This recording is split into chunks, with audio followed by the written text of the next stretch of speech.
Diaspora FM, le journal.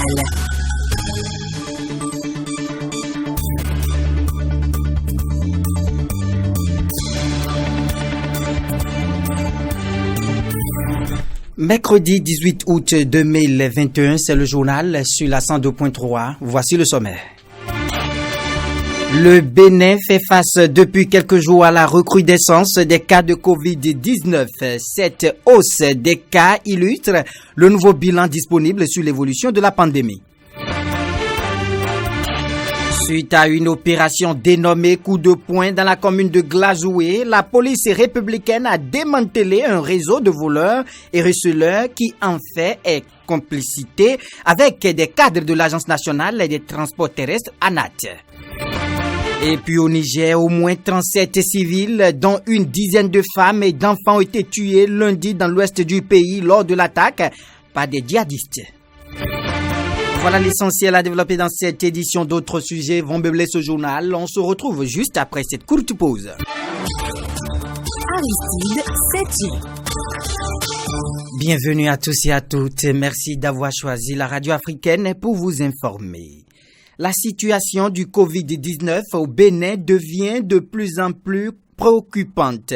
La courbe des malades monte de façon inquiétante et les morts s'enchaînent. Pour la seule journée d'hier, les données en provenance des centres de traitement et de prise en charge font état d'une dizaine de morts, dont le grand nombre à Alada. Il en est de même pour les personnes malades. Dans la journée du lundi 16 août 2021, plus de 200 cas positifs ont été dénombrés.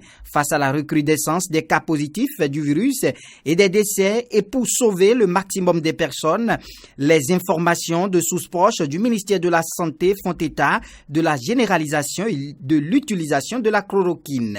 Il est demandé à toute personne qui ressent le moindre signe évocateur du coronavirus ou a été en contact avec un sujet malade à démarrer le traitement présomptif à travers la prise de la chloroquine en attendant sa prise en charge éventuelle en cas de complications.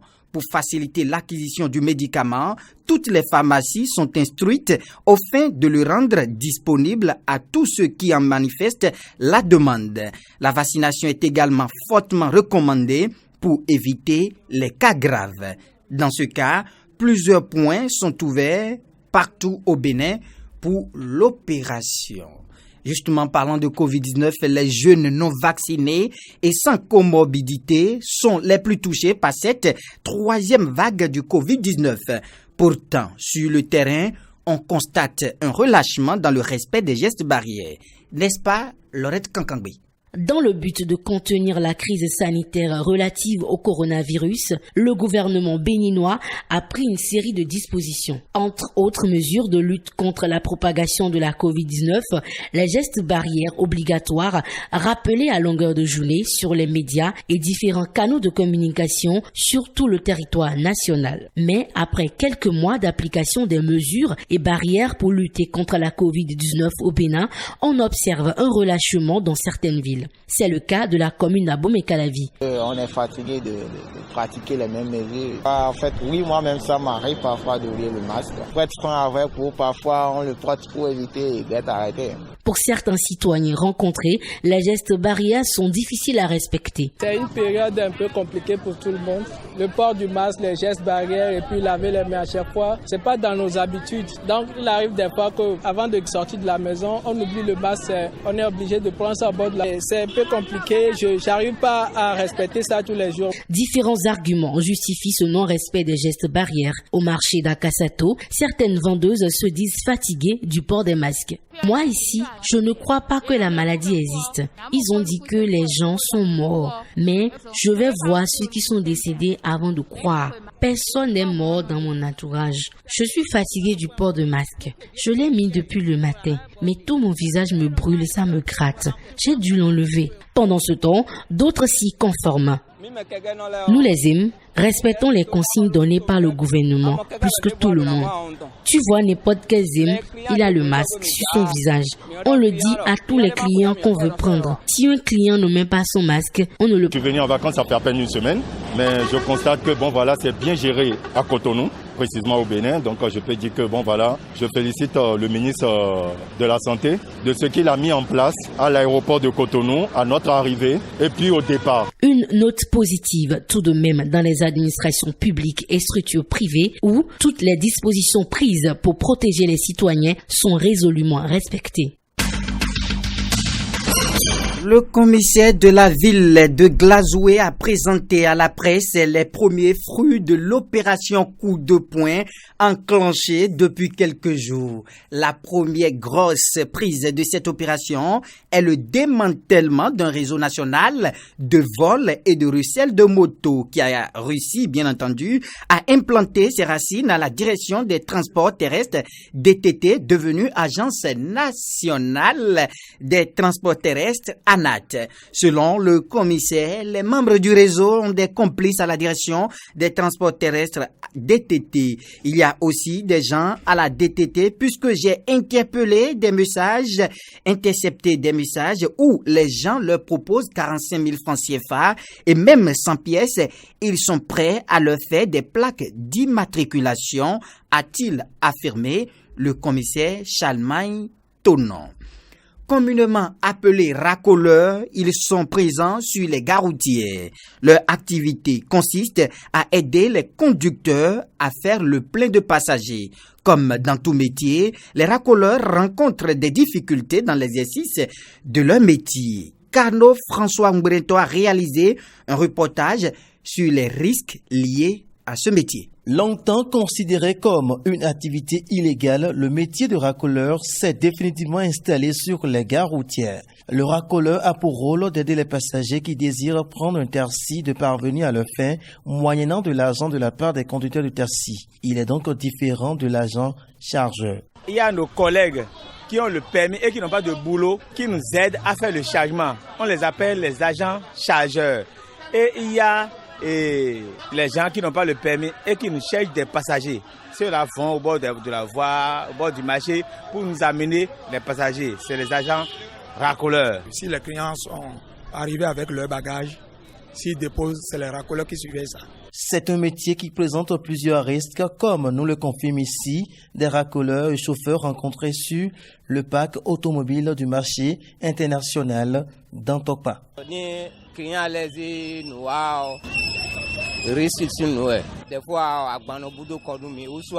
Le métier est un métier à risque. Quand il y a perte de bagages, ça devient pour nous une dette à payer.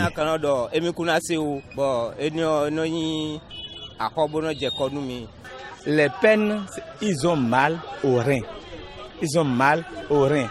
De telle enseigne que de temps en temps, on cotise pour les envoyer. En plus de ces difficultés, celle liée à la rémunération est également évoquée. Quand nous travaillons avec eux, nous sommes parfois à coup de force car le métier demande d'être fort physiquement. Le pire est qu'on ne gagne pas beaucoup. Il faut que les chauffeurs trouvent avant de leur donner. Si entre-temps, tu fais un chargement de 2000, de 3000, on leur donne 100 francs. Supposons qu'ils sont 5. Le soir, ils se retrouvent avec 1500 qui vont passager. Les racoleurs, si ils te font un chargement de, par exemple, de 4500 francs maintenant ou bien de 4000, tu les payes 500 francs. Malgré ces difficultés, les jeunes s'adonnent à ce métier sur nos parcs, bien qu'il soit un métier à risque. La police républicaine est en guerre contre l'occupation des espaces publics dans le département du littoral. À cette fin, elle a déclenché il y a quelques jours une opération musclée sur l'ensemble de ce département. Ce département où l'opération se déroule aussi, le préfet Alain Ronla revient sur les tenants et aboutissants. Écoutons-le. Ça participe de la salubrité et de l'assainissement de la ville de Cotonou qui doit être débarrassée de toute source d'insécurité. Ce n'est pas une opération dirigée contre la mendicité qui d'ailleurs est déjà un fléau, mais c'est une opération de libération de l'espace public, c'est une opération de mobilité urbaine. Et lorsque vous avez des véhicules qui circulent à vive allure sur nos chaussées maintenant asphaltées, le risque d'accident, le risque de mise en danger, y compris de ceux qui se trouvent en situation de mendicité, est grand. Et c'est un risque que nous voulons en toute responsabilité conjurer en mettant hors de la circulation toute entrave à la circulation. Je rajoute que cette opération concerne également les vendeurs à la sauvette qui nous exposent et qui s'exposent aux mêmes risques. Et quand je vous dirai pour terminer que derrière ces personnes apparemment vulnérables se trouvent des commanditaires, des réseaux, des risques d'infiltration de terroristes, vous comprendriez aisément que pour des questions de sécurité des Béninois dont nous sommes responsables, il est opportun et pertinent d'entreprendre des travaux de salubrité, ces travaux de libération de l'espace public. Nous sommes encore la tête dans le guidon. C'est vrai que beaucoup de Béninois commencent à apprécier ouvertement l'aération de la ville, les petits résultats de l'assainissement, pourvu que ça dure. Mais nous sommes inlassables à la tâche et cette opération qui a été amorcée par la préfecture sur des instructions de qui de droit, comprise et relayée par les élus locaux, par les concitoyens, les compatriotes. Donc cette dynamique a de grandes chances de se poursuivre, de se consolider, si bien que nous espérons que d'ici quelques mois, nous aurons un bon bilan. Mais pour l'instant, nous sommes encore à la tâche, à l'œuvre, et nous invitons les Béninois à continuer de nous appuyer dans cette dynamique et de parler entre eux, de parler aux autres compatriotes de la nécessité de libérer l'espace public. Il a rencontré la semaine écoulée les imams des 13 arrondissements de la commune de Cotonou. La séance a été élargie à d'autres leaders religieux de certaines mosquées environnantes. Conclusion de cette rencontre, plus de prières sur les espaces publics. Le préfet Alain Souroronla s'explique au micro de Peggy Ludovic Dagba. Nous avons en toute responsabilité invité les chefs religieux pour discuter toujours des questions de libération de l'espace public. Il est apparu que certains de nos compatriotes de confession musulmane, non contents d'aller dans les mosquées, se mettent à prier dans les rues, entravent la circulation. Et nous avons engagé une opération de sensibilisation pour la généralisation de laquelle nous avons invité les imams qui ont répondu prestement et promptement. Nous leur avons expliqué l'acuité de la situation. Ils ont compris, ils ont engagé avec nous ce travail de sensibilisation. Nous poursuivons ce travail pour atteindre l'objectif qui consiste à ce que nos frères musulmans prient dans les mosquées et non plus dans les rues, parce que les rues ont vocation en tout temps, à toutes heures, à être ouvertes à la circulation sans entrave. Et donc on est en train de faire ce travail qui est compris là aussi de la majorité de nos compatriotes de confession musulmane. Bertin Kouvi a apprécié l'ordonnance de non-lieu délivrée par le juge d'instruction du 4e cabinet du tribunal de Cotonou. Interrogé hier par la rédaction de Diaspora FM, il a déclaré que cette décision montre que nous sommes dans un pays où la justice ne cherche pas forcément à incarcérer les citoyens. Écoutons ses explications. Bertin Kouvi. Le non-lieu prononcé à mon égard par la justice béninoise me convainc de ce que la justice béninoise ne cherche pas à arrêter le citoyen, à le priver de liberté, mais la justice béninoise cherche en réalité à protéger le citoyen contre lui-même s'il est en erreur, mais à protéger la société contre lui s'il est un danger pour la société. Et je reste convaincu, et la preuve par 9 est mon propre cas, que quand vous pouvez justifier certains propos que vous avez tenus, qui peuvent être équivoques, le juge est aussi un être humain qui écoute, qui analyse et en son âme et conscience prend sa décision. J'ai été écouté par 3 fois par la justice béninoise et voilà, mettant les uns après les autres mes audios, j'en ai fait au moins 3000, le juge a estimé qu'il n'y avait pas matière à me mettre en prison parce que on aurait dit que j'incitais à la violence. Je crois que personne n'a plus appelé à la paix et à l'apaisement plus que moi, Bertin Kouovi. Donc certainement que tout ceci a joué dans la décision du juge. Et puis, l'organisme qui m'accusait d'appeler à la violence et à la haine n'a jamais produit un début de preuve dans sa dénonciation à la justice. Voilà, je suis tranquille, je suis heureux et je félicite la justice béninoise pour son travail.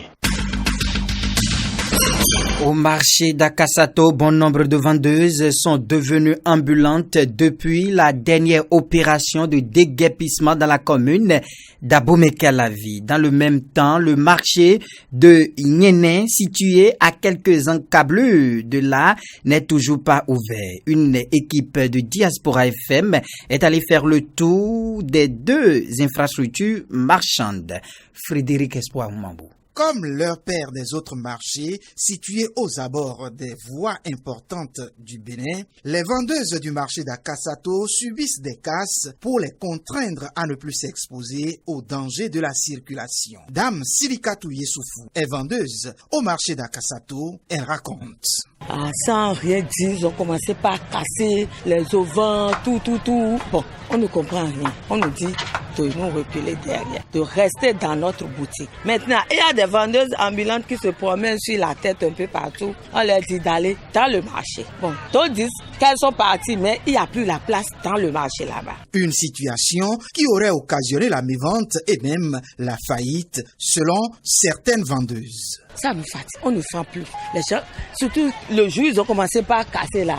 Sincèrement, tous nos clientes qui veulent acheter, c'est qu'ils sont partis. Casser nos choses, jeter tout là. Pourtant, c'est l'argent qu'on a pris pour faire ça. On est en faillite trop. Avant de tirer les fromages de ma maman, là, plus des centaines de milliers, ils ont tout cassé. Malgré cette épreuve, elles restent conscientes du fait que ce qui leur arrive n'est que fruit de leur propre désobéissance. Sans mentir, on n'écoute pas. Chaque fois, nous nous installons sur la voie. Quand les gens vont à l'église, à leur retour, pour partir, c'est des problèmes. Pour aller à l'église, c'est des problèmes. Parce que c'est pas aujourd'hui qu'ils ont commencé à nous avertir. Ils sont venus ici à peu près, ça fait 2 ans que j'ai vu, ils ont commencé leur casse là. Ils renvoient les gens et on n'écoute pas. Là où on va nous renvoyer, on va revenir encore à la même place. Donc c'est ce qui veut dire qu'on a les oreilles dures. Pour la présidente du marché, l'exiguïté de l'espace pourrait expliquer le fait que les femmes se retrouvent souvent sur les voies. Pascaline Wada, présidente du marché d'Akasato. Nous manquons d'espace. La voie qui mène au marché n'est pas en bon état. Si elle l'était, nous pourrions toutes rester dans le marché. En ce moment-là, les clients peuvent venir à moto ou en voiture dans le marché pour faire leur achat. Lorsque nous restons au bord du goudron, nous vendons plus vite. C'est pourquoi nous nous sommes installés là. Voilà qui vient rappeler aux autorités de la commune d'Abomey-Calavi de vite mettre en œuvre le marché de Niéné. Un marché situé juste à quelques dizaines de mètres du marché d'Akasato. Merci à vous, Espoir Mambou. Caractérisé par des odeurs désagréables, la mauvaise haleine est un mal qui touche beaucoup de personnes de toutes catégories. Nous nous sommes intéressés aux causes du mal et les solutions adéquates pour avoir une haleine fraîche dans ce magazine consacré à l'hygiène bucco-dentaire que je vous invite à suivre. C'est une réalisation de Clémence Tonoucoin, Espérance Yadankon. Une mauvaise hygiène de la bouche et des dents est la cause la plus connue pour expliquer la mauvaise haleine. Et pourtant, il en existe plusieurs autres. La mauvaise haleine, ou scientifiquement appelée halitose, a plusieurs causes. Ça peut être causé par les sinusites, ça peut être causé par le reflux gastrique, ou ça peut être causé par des affections bucco-dentaires. La présence d'une carie dentaire peut donner une mauvaise haleine. La présence de tartre dans la bouche peut donner une mauvaise haleine. La présence d'un foyer infectieux dans la bouche peut donner une mauvaise haleine. L'entretien bucco-dentaire est individuel et la brosse à dents se change à volonté. Pour entretenir son hygiène bucco-dentaire, principalement il faut tenir à se brosser 1 et 2 fois par jour. Minimum, une fois le matin et 1 fois le soir aussi. On doit au moins se brosser 2 fois par jour pour être propre. Pendant 3 semaines, c'est déjà trop. 3 semaines. Si on l'utilise pendant 3 semaines, on peut le jeter. Moi, je n'ai pas un temps. Mais si je vois que ça commence à se dégrader, je change. Je n'attends pas que tout s'abîme ou bien les fils là commencent à s'enlever d'abord avant de changer. Pour la chirurgienne dentiste, l'hygiène bucco-dentaire s'observe par brossage des dents après chaque repas ou tout au moins 2 fois dans la journée. C'est le brossage qui est primordial. Quand vous vous brossez bien avec la meilleure technique, c'est déjà bien. Maintenant, l'alimentation doit être équilibrée. Il faut éviter les biscuits, les bonbons, les trucs qui ont de gomme et qui collent là. Il faut les éviter. Ou, quand on le prend, il faut immédiatement se brosser les dents. Ou immédiatement rincer la bouche avec de l'eau. Et visiter le dentiste au moins 1 fois par an pour qu'il détecte à temps les caries qui se forment. La mauvaise haleine, pour l'éviter, c'est pas la prise des bonbons qui va éviter qu'on ait une mauvaise haleine. C'est plutôt les pratiques que j'ai citées tout à l'heure, le brossage, le détartrage et consorts. Donc, dire qu'on va prendre des bonbons pour éviter la mauvaise haleine, c'est pas évident. La brosse à dents utilisée à durée indéterminée ou encore la stériliser à l'eau chaude sont des pratiques que déconseille la chirurgienne dentiste. Chaque brosse à dents doit être changée au bout d'une période d'au plus 3 mois. La connaissance des techniques de brossage des dents est nécessaire pour avoir une bonne hygiène bucco-dentaire. Bon, d'habitude, en général, on a l'habitude de se brosser comme ça. On fait ça pour se brosser les dents.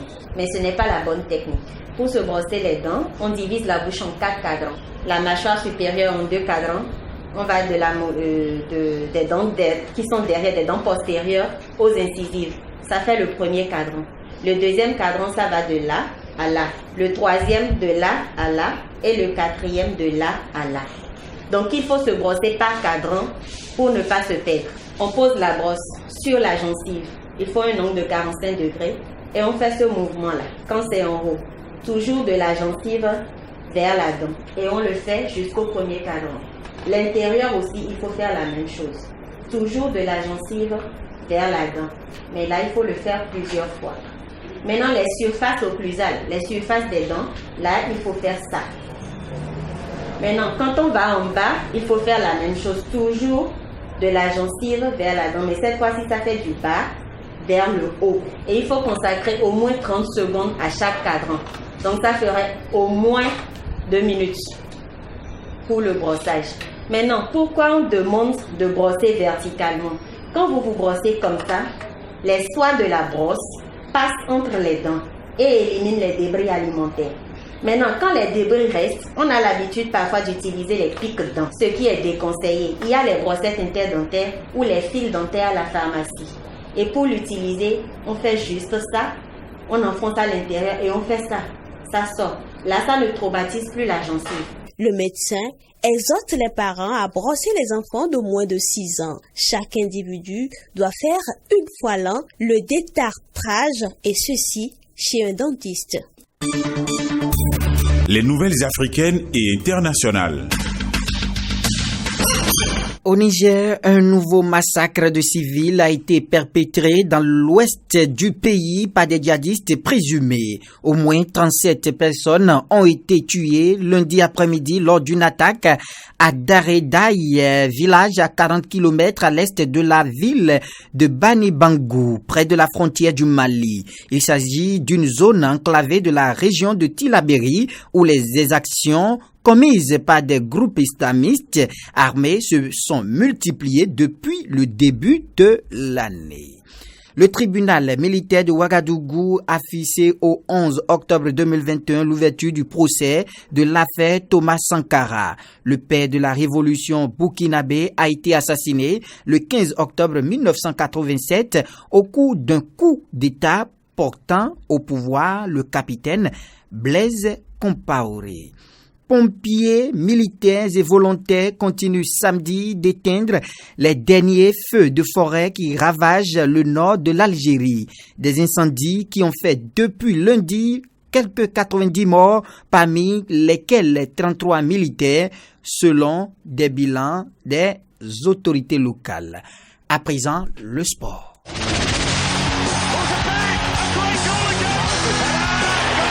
Tout le sport. Le tirage au sort de la Coupe d'Afrique des Nations 2021, reporté en 2022, a eu lieu hier au Palais des Congrès de Yaoundé au Cameroun.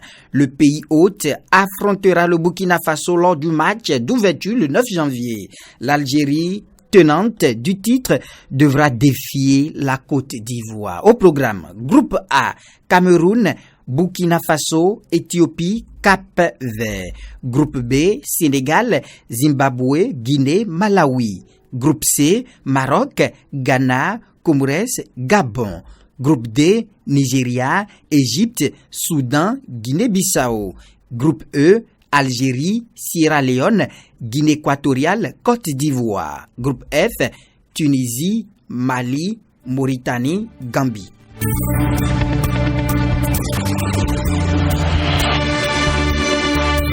Et c'est la fin de cette messe de l'information pour le compte de la mi-journée de ce mercredi 18 août 2021. Merci de l'avoir suivi. Mise en nom d'Emmanuel Agbo-Djelou, chef d'édition, Albéric Dochamou, présentation Aristide Setin. Mais avant de partir, retenez cette citation de Roger de Bussy-Rabutin. Je cite: « C'est une faute en amont de n'être pas toujours sincère. » On se retrouve tout à l'heure dans 4 minutes, autrement dit 13h30 pour votre émission Réagissons à l'actualité. N'oubliez surtout pas, chers amis, de vous laver les mains à l'eau au savon, portez vos masques en tout lieu. Diaspora FM et d'un TV du groupe de presse international ITV. Informez-vous autrement grâce à nos correspondants locaux et à nos veilleurs citoyens actifs sur le terrain au Bénin et à l'étranger. Au Bénin et à l'étranger. Au Bénin et à l'étranger. Au Bénin et à